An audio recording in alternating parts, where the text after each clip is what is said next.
अजमेर में कांग्रेस के पूर्व विधायक डॉक्टर राजकुमार जयपाल ने कांग्रेस नेता हेमंत भाटी के खिलाफ शुक्रवार को अपर मुख्य न्यायिक मजिस्ट्रेट संख्या 3 के समक्ष फौजदारी परिवाद पेश कर मानहानि का आरोप लगाया। डॉक्टर जयपाल ने बताया कि हेमंत भाटी ने सार्वजनिक तौर पर मीडिया में बयान जारी कर उनकी छवि को आपराधिक बताया।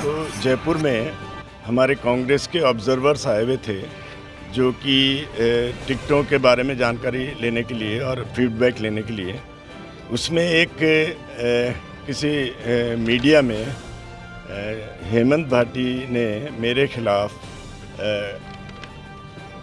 जो वर्ड्स बोले वो अशोभनीय हैं और सिर्फ मेरे को बदनाम करने के लिए, और जो कि बरसों पुराने केस थे जिसमें कि कोर्ट ने मुझे अक्विटल कर दिया है, उसके बारे में उन्होंने बोला। और स्पेशल जो बोला है उन्होंने, मैं पढ़ के बताऊं, ये आपको मालूम है सब लोगों को। राजकुमार जयपाल की जैसी आपराधिक छवि है, उन्होंने मर्डर वगैरह किए हैं, उन पर रेप केस वगैरह भी चले हैं।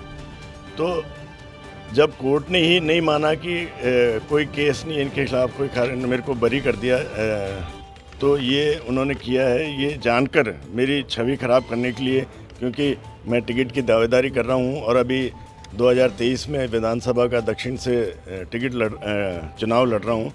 मेरी छवि खराब करने के लिए ये किया गया है।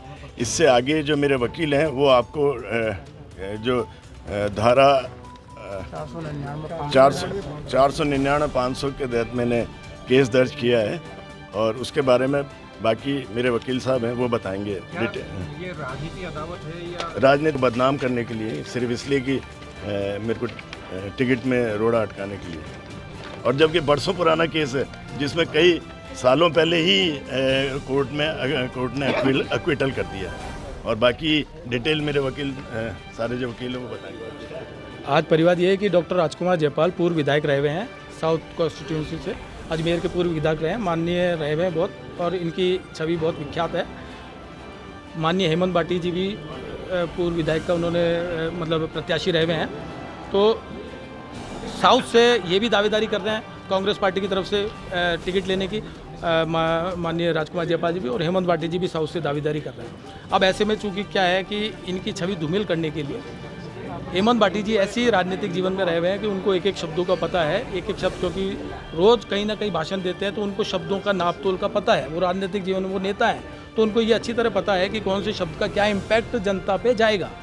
तो उन्होंने इनकी छवि धूमिल करने के लिए राजकुमार जयपाल जी के जो पूर्व में जो केस थे, जिनमें राजकुमार जयपाल जी बरी हो गए, मर्डर के केस या रेप के केस, उनमें कोर्ट ने, माननीय न्यायालय ने उनको बिल्कुल बरी करने के आदेश प्रदान किए हैं। तो यानी जब न्यायालय ने ये डिसाइड कर लिया कि इन पे कोई भी आरोप बनता नहीं और ये बाइज्जत बरी है, उसका फ़ायदा लेने के लिए, और उन्होंने ऐसे शब्द इस्तेमाल करते हुए जिनका प्रकाशन स्थानीय अखबारों में यहाँ पे आया, और वो उन्होंने ये कहा कि राजकुमार जयपाल की जैसी आपराधिक छवि है, उन्होंने मर्डर वगैरह किए हैं, उन पर रेप केस वगैरह चले हैं। तो एक तरह से रेपिस्ट और मर्डरर उन्होंने इनको बताया है, और इससे समाज में और यहाँ लोकल उस पर राजकुमार जयपाल जी की छवि धूमिल हुई है।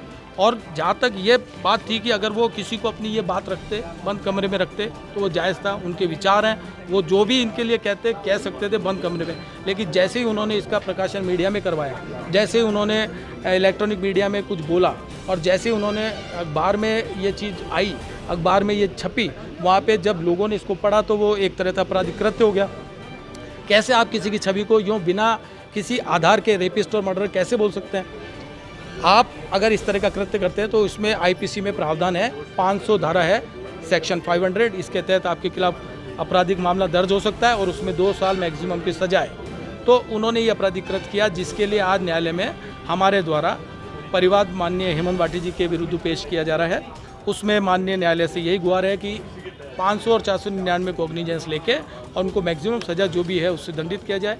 मीनवाइल अगर हेमंत भाटी जी इस चीज़ के लिए अपना गलती मानते हैं और राजकुमार जी से खेद व्यक्त करते हैं तो वो बात अलग होती है, लेकिन फिलहाल आपराधिक छवि जो उन्होंने धूमिल की, इसके लिए परिवाद न्यायालय में पेश किया गया है।